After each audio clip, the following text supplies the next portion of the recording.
Aloha everyone, welcome to another edition of our Eyes on the Street show, where we're grabbing some opinions and thoughts from the people in the general public of Samoa about yesterday's parliamentary verdict. It's very interesting, and this is what they had to say.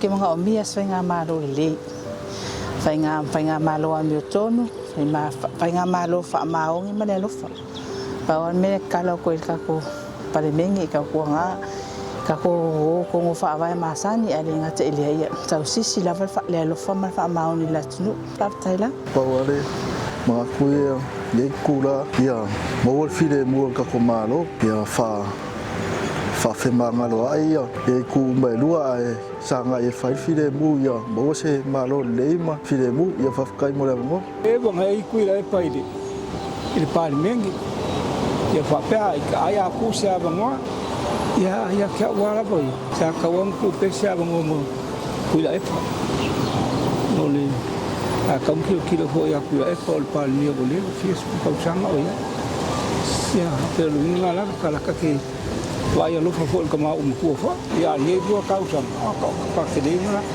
ama singo ma ka usam ku ya pa le ka kala fa ku na nga fa lo ya ma ku fa ali ai mim ka ye la ngo fa ngo mo se le I kai ka ko fu wa o te lo manatu nei ka o makua ke lea ngi whasalanga o awe kai ka kofu. Tā tauanga liu ko whaamare whautang. I kai wa ngā ma tau ua i fol ka kofu. Si tia ile ka kofu oi. Ua fia ngi la langi a nge o makua ke lea ngi whasalanga o whaia. Ia, whaftai. lo ua manatu iai le malole au whaafonga mai.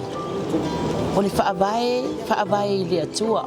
O te whaanono la vai le whai unga. Ya te hau la vai a whai whaavai le atua. Tātou whai mea whealo whani. Tasi tātou I luma o le atua.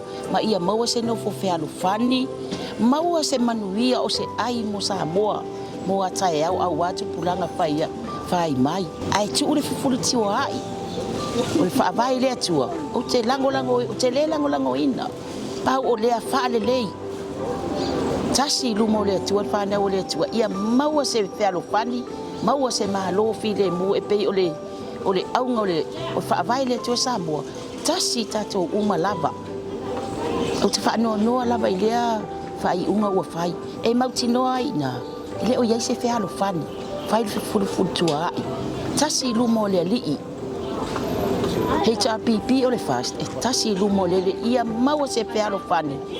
Awa se manuia o Samoa moa tai au. Ai awa le whewā tau solo ma.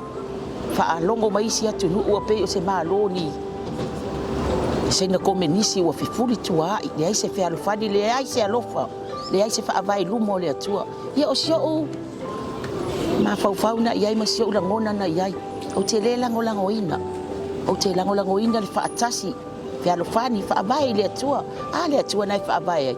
Ia maua le loto whealo whani o lo talo sia e. Au whaita talo ma le au whonga sina o le Atunuu. Ia maua le whealo whani. Tasi I tātou umai luma le atua. Tau ma whai le tātou Atunuu. Ia maua se manuia moata e au watu pulanga whai mai. Ia o sia o manatu vai vaina. Paua le nganga voilea. Oa mea ua kukupu sa kukupu. Si le ku. Ya ka ke vai ekfo o le langa mai ai le kuale sa ukul malo me sa ku o ke no foi le ngofo foi fainga malo e ka un kadima fai lo mai fo ila ko mau ora nganga io ya fa pewa o ese me fa pe ia ke lo fa foi skoiga o leva lang tau kua ma wala wilo ai fo Samoa pei paunga seanga ka ko ngalu fa kas ua le fasingo lima paunga la wanga ia manguia le ka ko was